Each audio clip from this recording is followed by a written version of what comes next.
Pulso económico, que como es tradicional, vamos a comenzar echando la vista atrás a ver qué tal le ha ido al IBEX 35. Ha cerrado en verde con un leve avance, 0,12%. El índice general se queda en 9.298,5. Algunos valores aprovechan hoy.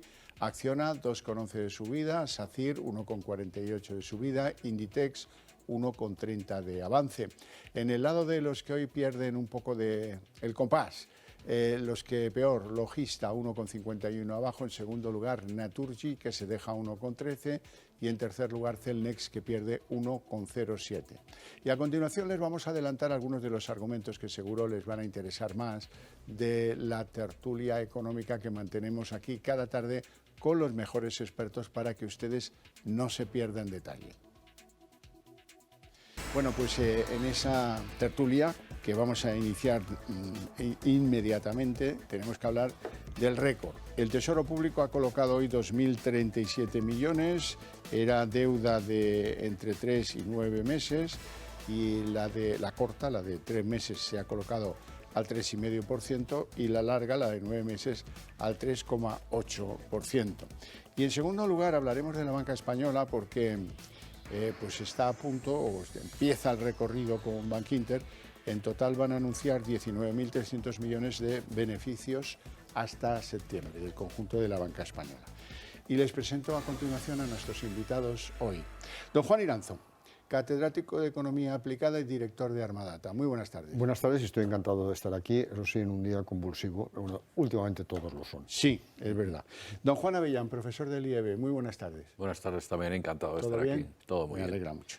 Repasamos entonces lo que les parece a ustedes de un IBEX en el que es verdad que no hay un rumbo claro, es verdad que no hay grandes avances ni grandes retrocesos, lo cual es bueno porque demuestra que, en cierto modo, hay una solidez, porque no se producen grandes sustos. La duda es si igualaremos los beneficios del año 22 o no. Yo creo que ese es el asunto fundamental que están valorando las bolsas, y en ese sentido por eso no han caído, que los beneficios van a mejorar. Y de hecho dentro de un instante comentaremos la elevación de la banca. Por tanto, todo hace indicar que los beneficios empresariales, a pesar del impuesto que ya estaba el año pasado a la banca y a las energéticas, van a crecer, y eso lógicamente lo valora la bolsa. En cambio, evidentemente, valora negativamente la incertidumbre provocada por el conflicto entre Israel y sobre todo Hamás, porque otros actores pueden extender el conflicto, de tal manera que el precio del petróleo, que en las últimas semanas había bajado, 2 últimas semanas significativamente, ha vuelto a situarse por encima de los $90, y ojo, el gas, que estaba en 30 euros megavatio hora, está en 52. Bien. Sí, es decir, a pesar de todo eso, se mantiene el IBEX en esa situación. Efectivamente, empezará Bankinter, como siempre, abriendo resultados. Se esperan buenos resultados, sobre todo a la banca, que ahora comentaremos, y realmente pues parece que está sólida, que esperamos un buen fin de año. Si esto no se reproduce, si no entra Irán en el conflicto, no hay una escalada del petróleo más allá de estos límites que están ahora, que están aprovechando Arabia Saudí y Rusia, pues mantendremos yo creo que los niveles estables, incluso podemos tener un rally de final de año. Bueno, pues vamos con el Tesoro Público. El Tesoro Público hoy se sometía a prueba. Tenía una subasta de letras entre 3 y 9 meses y ha colocado 2.039 millones de euros.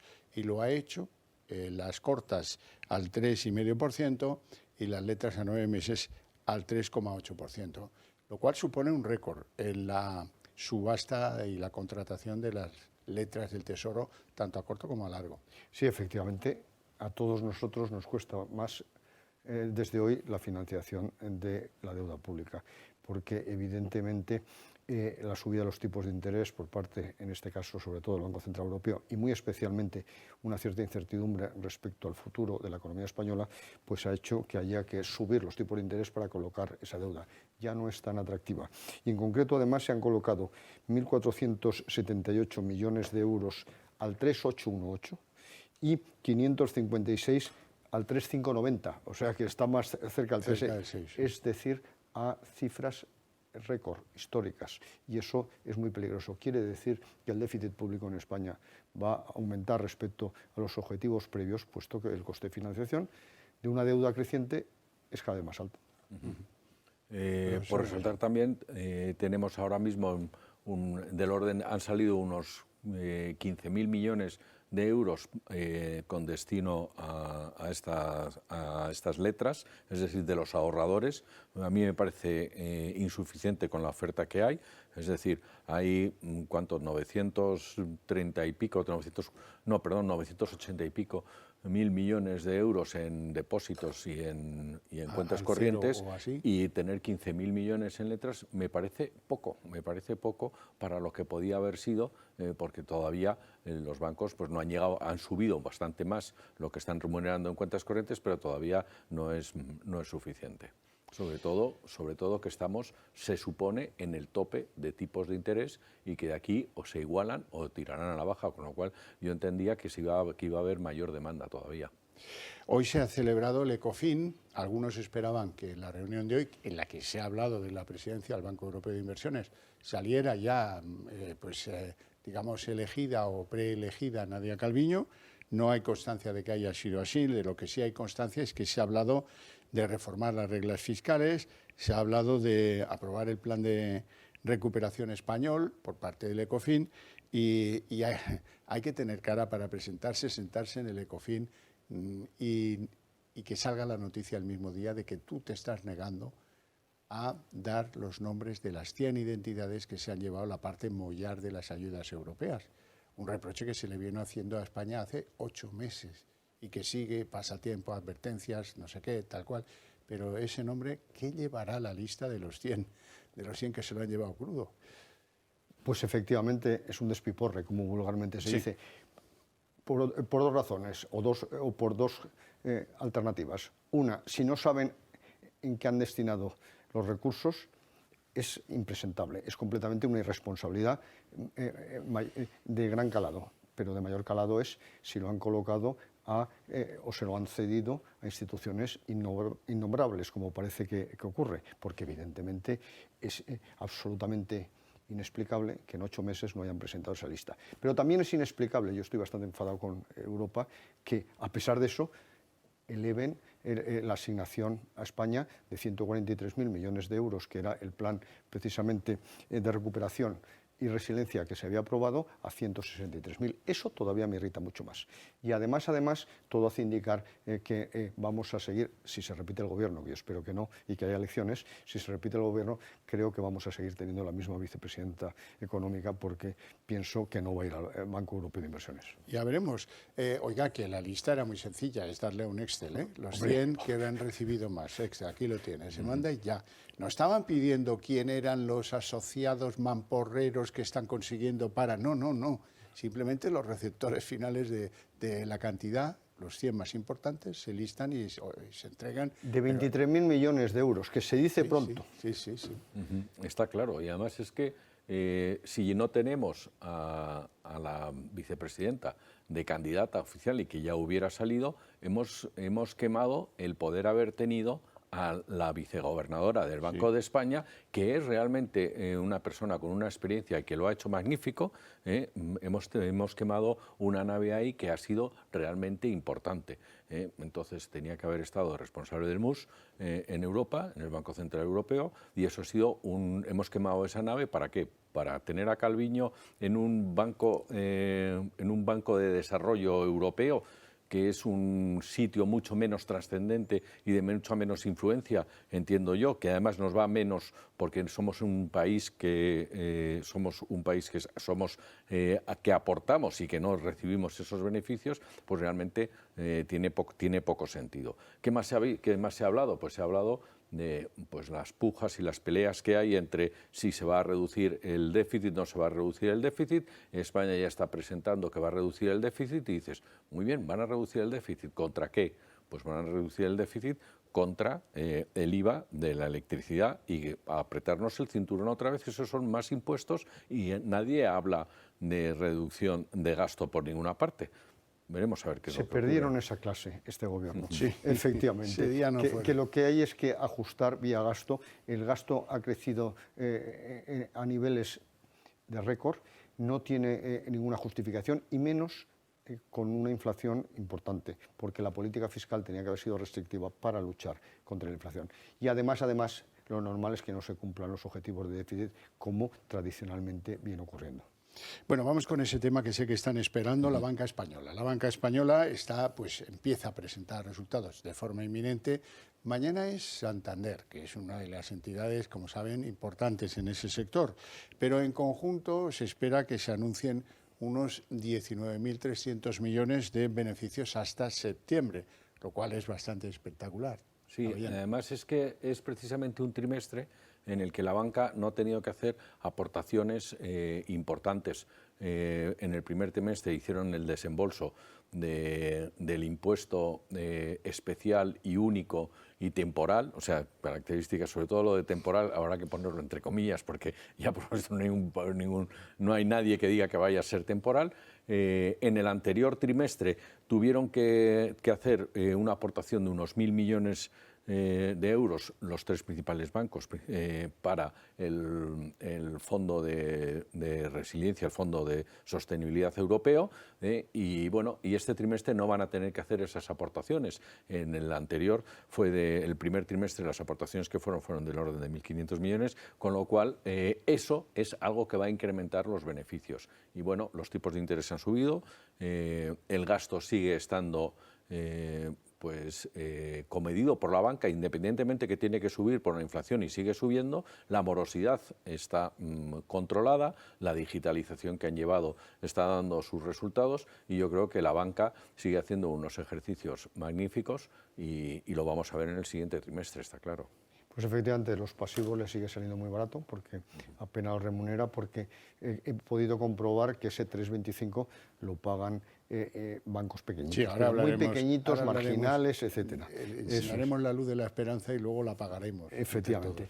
Y sobre todo, como bien se ha dicho, los tipos de interés, si no aumenta la morosidad, que no ha aumentado, beneficia clarísimamente a la banca. En concreto, se espera que en los 9 primeros meses del año los beneficios respecto al año pasado crezcan el 20,4%, porque el año pasado fueron de 16.000 millones, de tal manera que es una cifra muy significativa, pero ojo, que probablemente no hagan ostentación en exceso, porque veremos que les van a meter la mano en el bolsillo. ¿Y cómo se la van a meter? Obligando de una manera u otra, porque hay que tener en cuenta que el regulador es público, a remunerar los pasivos. Remunerar los pasivos, pues ahí le quiero yo oír, porque las cuentas remuneradas han dado un salto que no es para nada prodigioso. Están en el 3,25, por debajo claramente de las letras a más corto plazo. Y eso, que como decía antes don Juan Iranzo, resulta que son entidades o extranjeras o muy pequeñas, bancos digitales, cosas de ese estilo, ¿no? Eso es, efectivamente. Es bastante marginal. Evidentemente son bancos que si no tienen que ir al Banco Central Europeo a financiarse al 4,50. Por tanto, ahí tienen todavía un margen. Pero hoy por hoy se están ofreciendo, eso sí, por grandes bancos, productos estructurados. Pero remuneración del pasivo como tal no ha crecido en absoluto. Efectivamente, han optado por apoyar los fondos de inversión conservadores, otros productos financieros. Por otro lado, sí que el crédito está más barato que en Europa. Prueba de ello es que las empresas, sobre todo las grandes empresas, que habían optado y habían desarrollado enormemente todo lo que son emisiones de deuda, han vuelto a la banca, es decir, han vuelto al crédito en la banca, dejando un poco de lado la emisión de deuda, que está mucho más cara que el crédito en la propia banca. ¿Por qué hay ese crédito más barato o por qué las hipotecas salen más baratas de primeras, no de revisiones? Pues porque pueden hacerlo porque no están remunerando el pasivo. Bueno, vamos a atacar algún conocimiento de las empresas del IBEX 35. Acciona, hoy es la que más sube, 2,11 arriba, pero hay analistas que están recomendando ya compras de Acciona, cosa que no pasaba desde 2021.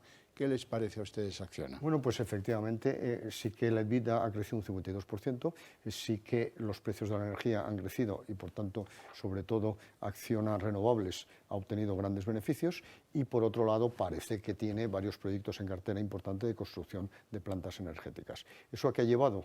A que el valor que hoy cotizaba a 118,35 euros tenga un precio objetivo de 180,74. A mí me parece excesivo. ¿Y eso qué implica? Que los 15 operadores que siguen al valor, de 15, 5 están apostando, están recomendando sobre compra y otros fuertes compras, otros 5. Es decir, 10 lo que recomiendan es fuertísimas compras. Sí, sí, además impulsado precisamente por Acciona Renovables, que los proyectos que tiene y sobre todo centrado en esos proyectos, animado por las subidas que ha tenido, pues evidentemente es un valor que es de apostar por él.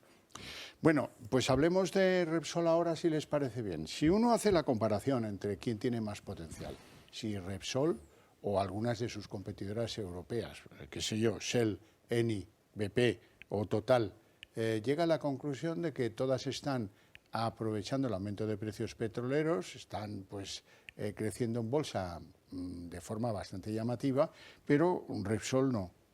¿Qué está pasando con Repsol?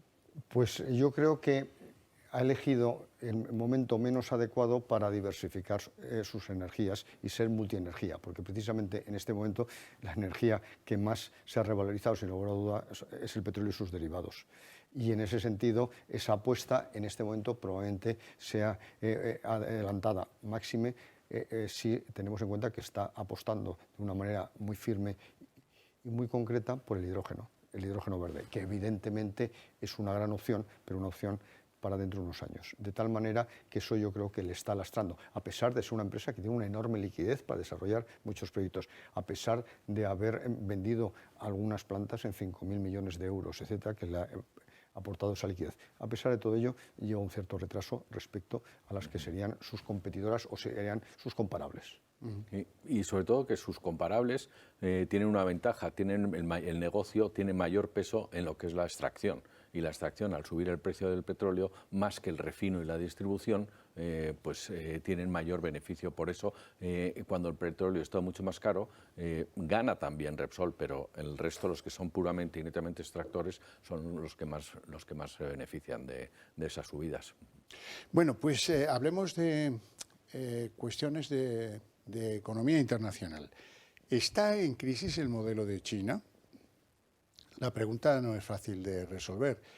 Hay opiniones para todo, pero hay quien se plantea si la desaceleración que vive en estos momentos la economía china demuestra que su modelo está agotado. Y eso hace temblar a muchos en la economía mundial, que se preguntan, bueno, ¿y si se hunde el modelo chino, qué nos queda? Pues efectivamente estamos hablando de la segunda economía del mundo, que no se nos olvide, después de la norteamericana. De tal manera que yo creo que en este momento por lo menos está en una fuerte desaceleración y en el mejor de los casos la economía china este año no crecerá más del 5% respecto a los crecimientos. Y ya veremos, y el año pasado creció el 2,5%. De tal manera que tiene varios problemas muy importantes. En primer lugar, como consecuencia del cierre de muchas cadenas productivas a raíz del COVID, estas no han recuperado la productividad o ni siquiera han entrado en funcionamiento. Por tanto, ella tiene un problema industrial en un sector que para ellos era clave. Era el gran productor y exportador mundial de productos industriales. En segundo lugar, tiene una profundísima crisis inmobiliaria.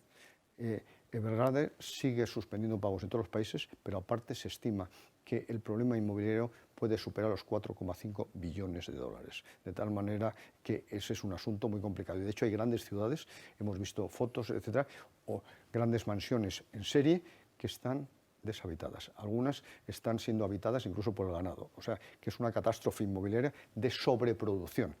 Y en España sabemos algo de eso sí, por los años. La fiebre hace 15 años. Efectivamente.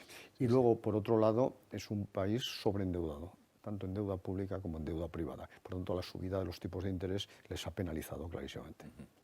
Sí, además, precisamente la relación Evergrande, la deuda de Evergrande era el total de la deuda es el total de la deuda que teníamos en promotores y constructores en España en la crisis, o sea, de 300 y pico, 400 y pico mil millones de euros era la deuda que había de promotor y constructor en España cuando estalló la crisis, y es exactamente la deuda que tenía Evergrande, es decir, si le sumamos otras grandes promotoras que hay en el país, Evergrande es la segunda promotora más del país, pues llevamos a que el PIB de estas promotoras representan el PIB aproximadamente el 15%. Sumado todo el negocio colateral, estamos hablando de un 30% del Producto Interior Bruto de China. Me recuerda a la crisis que tuvimos nosotros, que nuestra crisis fue una crisis promotora y constructora, de una crisis hipotecaria, donde teníamos también en torno al 26-27%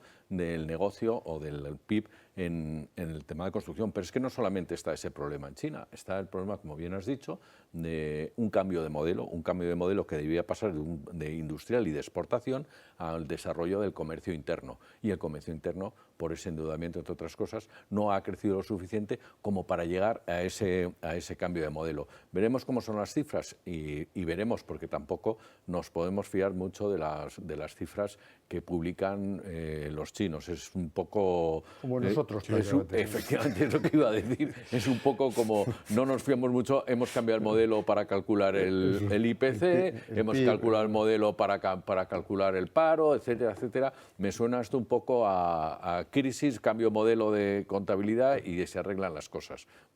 Bueno, ¿se acuerdan de la guerra de Ucrania? Estranguló el mercado de los cereales para el resto del mundo. Era el cuarto productor mundial de cereales, Ucrania, el principal para muchísimos países. Eso generó crisis en sitios muy alejados de Ucrania, Bangladesh o Egipto, por ejemplo, ¿no? Y también en España, porque algunos habían preferido comprarle el cereal a Ucrania que producirlo en Castilla. Bueno, en la economía casi todo es pendular. Y visto lo que ha pasado en Ucrania, pues muchos países han tomado la medida del problema y se han puesto como locos a producir cereal. Lo cual ha producido o da una sensación, una noticia que dices, pero hombre, ¿pero cómo me dice esto? Los precios del cereal, del trigo en concreto, han caído un 25%. Es decir, se está hundiendo el precio internacional del trigo. Y eso se debe a algunas cosas. Básicamente, y no se asusten ustedes, a lo que yo explicaba a mis alumnos como la teoría de la telaraña, porque la decisión de qué producir hoy está basado en los precios pasados. Por tanto, si los precios eran muy altos, tú produces mucho y hunde los precios. Y en ese caso se hunde también la producción siguiente. Y eso es exactamente lo que ha sucedido. El teorema de la telaraña, como los precios se habían disparado, se ha incrementado enormemente la producción en diferentes lugares, empezando por Ucrania, que ha aumentado un 20%, y en Rusia, pero también en otros lugares del planeta. En segundo lugar, se ha levantado una limitación transitoria por parte de Europa para proteger precisamente el trigo interior. Fue una protección del 2 de mayo que se acaba de levantar y, por tanto, ya puede entrar en Europa mucho más trigo procedente del exterior. Y luego, por último, ha habido un cierto ajuste de la demanda. Por todas estas razones, el precio ha caído más de un 25% y en este momento está entre 5,5 y 5,6 dólares la tonelada.